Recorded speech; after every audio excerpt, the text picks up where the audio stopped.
Do you remember the Great War? How about the United States of America and its ideals of freedom and democracy? Of course you don't. How could you? It happened 140 years ago, if you could believe it. Well, son, I lived it, and this is my story. It was 2076, and America was at war. Resource war, they called it, over some oil spot in Alaska. I was assigned to the 112th Mechanized Cavalry, deployed to Anchorage to help stop the bleeding.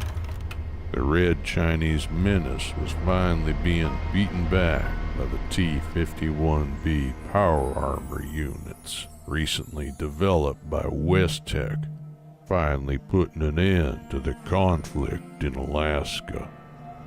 Now, normally this would be a time for celebration. However, more trouble brewed on the home front. You see, America had to begin rationing for the war, and Americans weren't so happy about being told how to eat and in what portion they will eat by the government bureaucrats in Washington.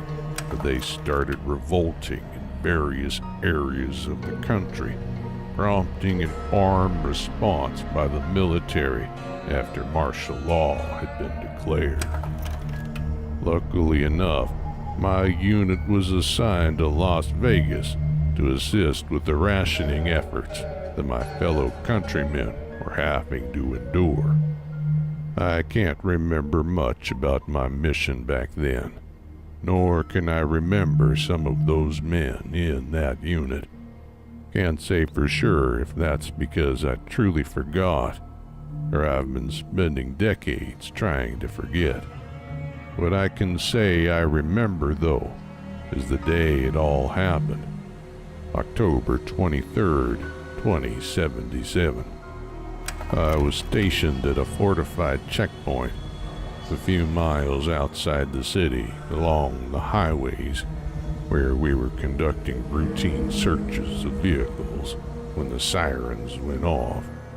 My commander, God bless his intuition, ordered us to retreat into the compound and seal it up.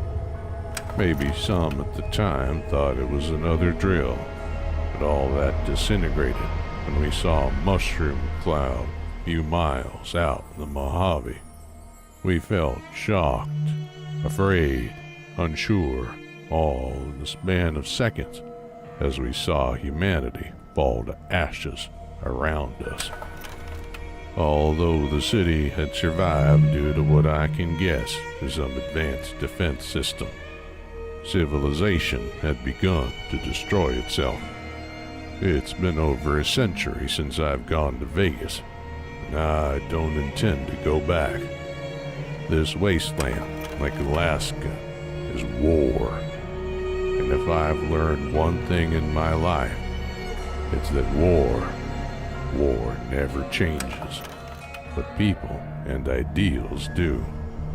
Humanity has a clean slate to build, and I just gave you knowledge of the pre-world. Question is, what are you going to do with it?